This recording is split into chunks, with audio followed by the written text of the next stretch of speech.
Sama-samang nagkilos protesta sa harap ng House of Representatives ang grupo ng mga kababaihan na nagmula pa sa Cordillera, Baguio City. Ilan lang sa kanilang daladalang panawagan, proteksyon sa ancestral domain ng mga katutubo, pagbasura sa mga pulisiyang nakasisira sa kalikasan at ilan pang suliranin ng mga indigenous people na hanggang ngayon ay pasan-pasan pa rin ng mga ito. Alamin ang kabuuan ng balita mula kay Graciela Corazon. Nagtipon at nagsagawa ng kilos protesta dito sa harap ng House of Representatives ang mga kababaihan ng Cordillera at mga kinatawan ng komunidad. Ito ay upang ipanawagan ang pagpapatigil ng anilay patuloy na pandarambong sa lupang ninuno at mga karapatan ng mga katutubo. Nagdaos ng kilos protesta ang mga kababaihan mula sa Cordillera at mga kinatawan ng komunidad sa Baguio City upang tutulan ang large-scale mining, destructive energy projects, market privatization at umano'y patuloy na pang-aabuso sa karapatan ng mga indigenous peoples or IPs. Kabilang sa mga pangunahing panawagan ng grupo ang sapat na proteksyon sa karapatan ng mga katutubo sa kanilang mga lupain, itigil ang pandarambong at pagkasira ng kalikasan sa lupain ng Cordillera, igalang at ipatupad ang tunay na free, prior and informed consent o FPIC, bawiin ang mga mining permit kabilang ang mga renewals na inanunsyo ng walang FPIC, panagutin ang NCIP, DNRMGB at mga korupsyon sa mga paglabag sa karapatan ng mga katutubo. Ibasura ang mga batas at pulisiyang nagdudulot ng pagkasira ng kalikasan at paglabag sa karapatan ng mga katutubong Pilipino, kabilang ang Mining Act of 1995 at Renewable Energy Act of 2008. Tutulan ang corporate takeover at privatization ng Baguio City Public Market. Ayon kay Geraldine Cacho, matagal na umanong sumisigaw ang kanilang grupo na pakinggan ang kanilang hinain, lalo na sa usapin ng mga karapatan ng mga indigenous peoples or IPs. Matagal na kasi kami sumisigaw na sana pakinggan kami ng mga opisyal natin sa gobyerno, lalo na sa national offices, sa legislative branch.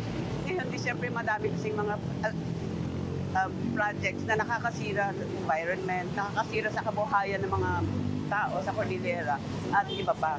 So, dahil nga hindi kami mapakinggan, ang sigaw namin hindi yata ganyang kalakas, kaya lumapit kami sa sa HOR mismo para mapakinggan nila kung ano yung mga hinainan. Dagdag pa nito, ang inaasahan umano nitong tulong mula sa National Commission on Indigenous Peoples or NCIP ay siya pang pumapayag na magsagawa ng environmental degradation. Ang mahirap dyan kasi ang NCIP din, imbes na protektahan yung rights ng mga indigenous people sa Cordillera or nationwide pa, sila pa yung isang nagsasabi na dapat ibigay for our benefits para ma-develop tayo ay binibigay nila yung FPIC sa mga corporations na pumapasok for supposedly development ng aming mga lugar. Particular sa Baguio, ang mukha ng development aggression ay yung pag-implement ng maraming PPP projects sa transport sector at saka sa public market. So yung public market ngayon, nakasalang siya sa isang PPP project na ang partner ng LGU ay SM. Hindi naman taga Baguio si SM. Meron din kaming mga mayayamang pribado sa Baguio. Pero hindi nila pinapakinggan kung ano yung tinig ng taga Baguio mismo, particular na yung mga kooperatiba at mga asosasyon ng mga market vendor. Binigyan din rin ng grupo na sa mga nagdaang taon, mabilis na nagbago ang mga pulisiya sa fast-tracking ng mga foreign investment na pinahihintulutan ang malakihang pagmimina at energy project sa lalawigan. Kabilang dito ang pag-alis sa moratorium ng new mining agreements, pagtanggal sa open pit mining ban, at pag-amyenda sa Renewable Energy Act na anilay matagal na at 100% foreign and ownership of renewable energy projects. Dagdag pa ng grupo na ang mechanisms tulad ng EVOS at Green Lanes ay mayroong undermine community participations. habang itinutulak ng NCIP ang pag-amyenda sa 2012 FPIC guidelines ng walang tunay na konsultasyon sa mga katutubo. Namin ang maraming issue sa Region Cordillera. Tulad na sa amin ay sa probinsya ng Kalinga. Merong issue doon na makilala mining company na sumira sa kabundukan ng Pacific. At saka maraming dam na gusto nilang gawin doon sa aming mga river. Halos 12 dam na pinutulan ng mga mamamayan doon na isasagawa ng iba't ibang kampanya ng dayuhan sa river ng Saltan, Kaluan at Chico River. So kami ay nandito upang ipanawagan sa mga congressman para suportahan nila po kami.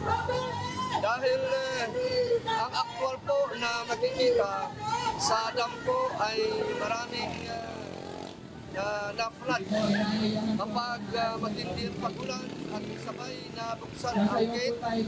Yan po ang grabing mag-flood sa lahat ng taniman at sa mga komunidad sa amin sa Kalinga. Nilinaw naman ng grupo na hindi tumututol ang mga ito sa development project o ang pagpapalago at pagsasaayos ng lalawigan kung ito raw ay makabubuti para sa mga mamamayan ng Baguio. Masama nating development project, hindi po kami tutol. Pero ang minas at saka dams, geothermal, hindi po development yan. Dahil para lang sa kapitalista, business ng kapitalista yan. Hindi po para sa mamamayan. Diyan, kung saan po kami tumututol. Inamyendahan rin ng grupo ang agresibong pagpasok sa mga malalakihang mining at energy corporation sa Cordillera. Sa Kalinga, ang makilala mining company ang naging kauna-unahang nakakuha ng bagong mining permit sa rehiyon mula 2012. Sa Abra, nagtanggang magsagawa ng exploration ang Yamang Mineral Corporation nang walang FPIC process, habang binigyan ng permit ang Golden Lake Mineral Resources nang walang FPIC. Sa Benguet, nakapag-issue ng permit ang Crescent Mining and Development Corporation at certification para sa Itogon Suyok Resources Incorporation sa kabila ng matinding pagtutol ng mga komunidad. Patuloy din ang pagsira sa ancestral domains dahil sa renewable energy projects at ang planong pagtatayo ng mga military complex sa Abra na hindi ipinaalam sa publiko. Tumututol rin ang mga residente sa Baguio City sa nakaambang privatization sa Baguio Public Market na maaaring magpalaya sa mga local na vendor at magpatayo ng malakihang korporasyon.